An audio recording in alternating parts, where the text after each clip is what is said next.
एक मिनट रुकिए काकी साहब।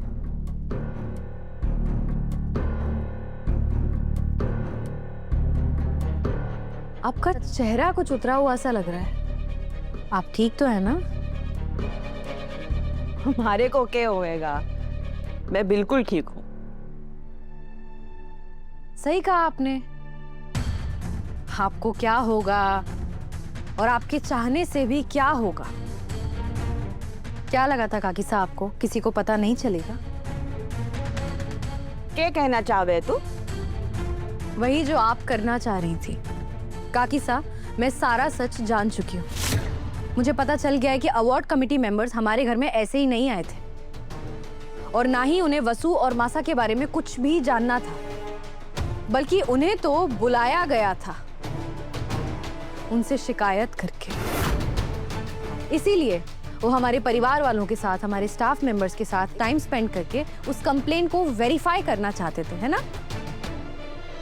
किसकी कंप्लेंट?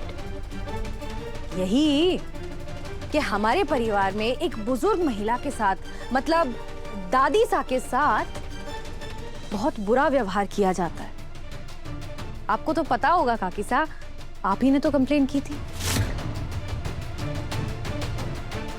तुम्हारे ऊपर इल्जाम लगा रही है अपनी काकी साहब पर? थारा दिमाग तो सही है ना? आवाज नीचे कीजिए काकी साहब, मैं आपसे डरती नहीं हूँ। दिव्या, लेकिन डरने की आपको जरूरत है, क्योंकि मेरे पास आपकी की गई हरकत का सबूत है। एक बार सोचिए काकी साहब, जब मासा को पता चलेगा कि घर की बहू होने के बावजूद आपने इस घर की इज्जत उछालने की कोशिश की, तो उन्हें कैसा लगेगा और वो फिर क्या करेंगी? और उसके भी ऊपर अगर ये बात दादी सा तक पहुंच गई ना, तो मासा और दादी सा एक मिनट गवाए बिना एक साथ खड़ी हो जाएंगी।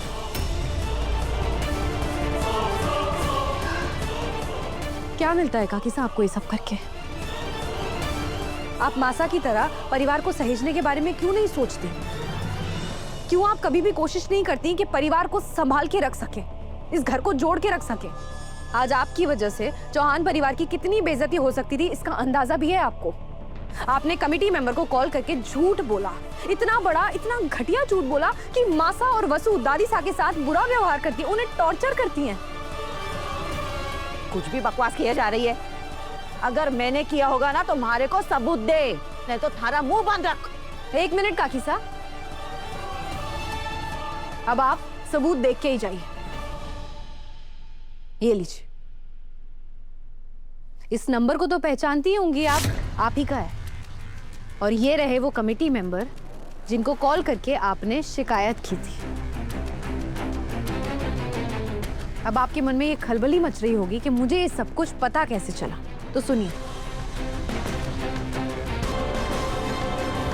जी, मैं चंद्रिका सिंह चौहान जी की छोटी बहू हूँ, दिव्या अविनाश सिंह चौहान।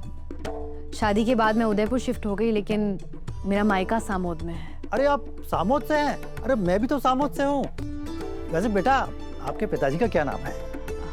श्री सूर्य सिंह राठौर। अरे वाह, आप सूर्या जी की बिटिया हैं। अरे सूर्या जी को सामोद में कौन नहीं जानता, बड़े ही सज्जन व्यक्ति हैं।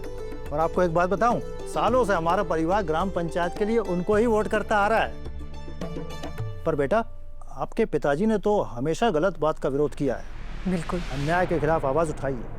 फिर आप उनकी बेटी होकर नहीं परिवार में आवाज क्यों नहीं उठा रही हैं? परिवार में आवाज नहीं उठा रही हूँ? मैं कुछ समझी नहीं, मतलब? बेटा, आपकी दादी सास के साथ इस घर में जो अन्याय हो रहा है उसे रोकना भी तो आपका ही फर्ज है।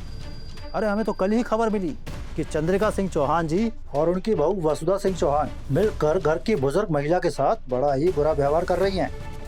जाहिर है कि इतना प्रेस्टिजियस अवार्ड हम ऐसे इन दोनों को तो नहीं दे सकते। इसी बात की वेरिफिकेशन करने के लिए हम यहाँ आए हैं। ये झूठी खबरें कौन फैला रहा है? सर, ये 100% फॉल्स कंप्लेन है। कोई आपको झूठी शिकायत करके गुमराह करने की कोशिश कर रहा है।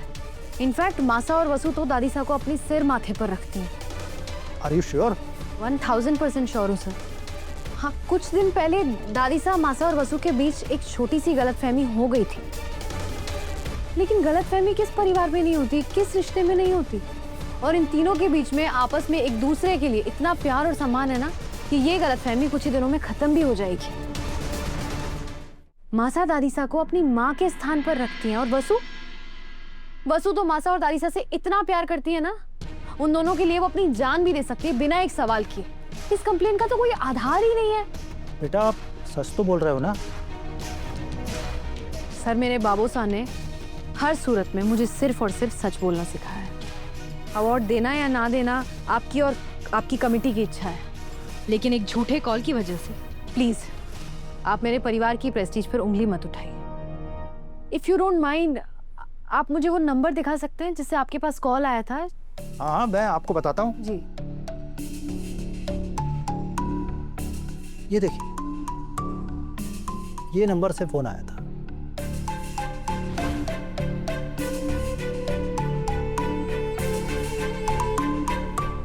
अब जो हुआ सो हो गया दिव्या, जाने देना।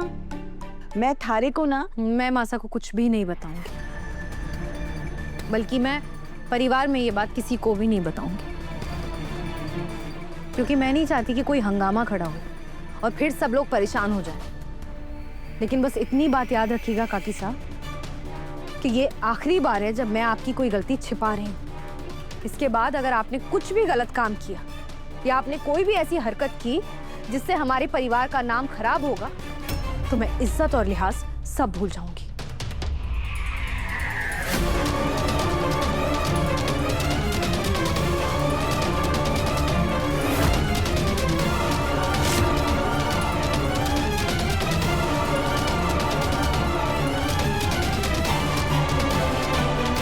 हम बहुत भाग्यशाली हैं दिव्या बेटा, जो तुम हमारे घर में बहू बनकर आई। रिश्तों को जोड़कर रखना, परिवार की इज्जत सहेजना और एक बहू होने की जिम्मेदारियां निभाना, सब आपसे ही तो सीखा है मासा।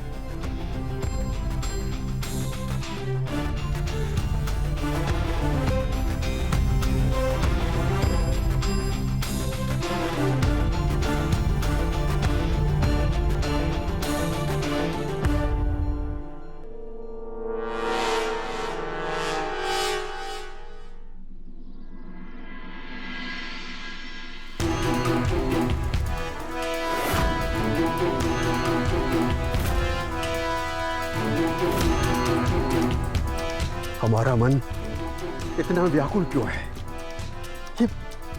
ये क्या संकेत है? हे प्रभु, मार्गदर्शन दीजिए हमारा।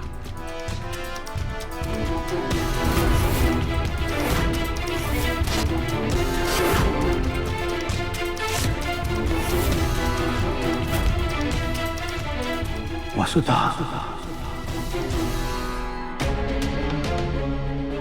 आज इतने दिन हो गए, दादीसा ने एक बार भी हमारी तरफ देखा तक ना। हे माता माई, कोई तो रास्ता दिखाइए ताकि मैं अपनी दादीसा ने फिर से मना सकूं, अपनी गलती की माफी मांग सकूं।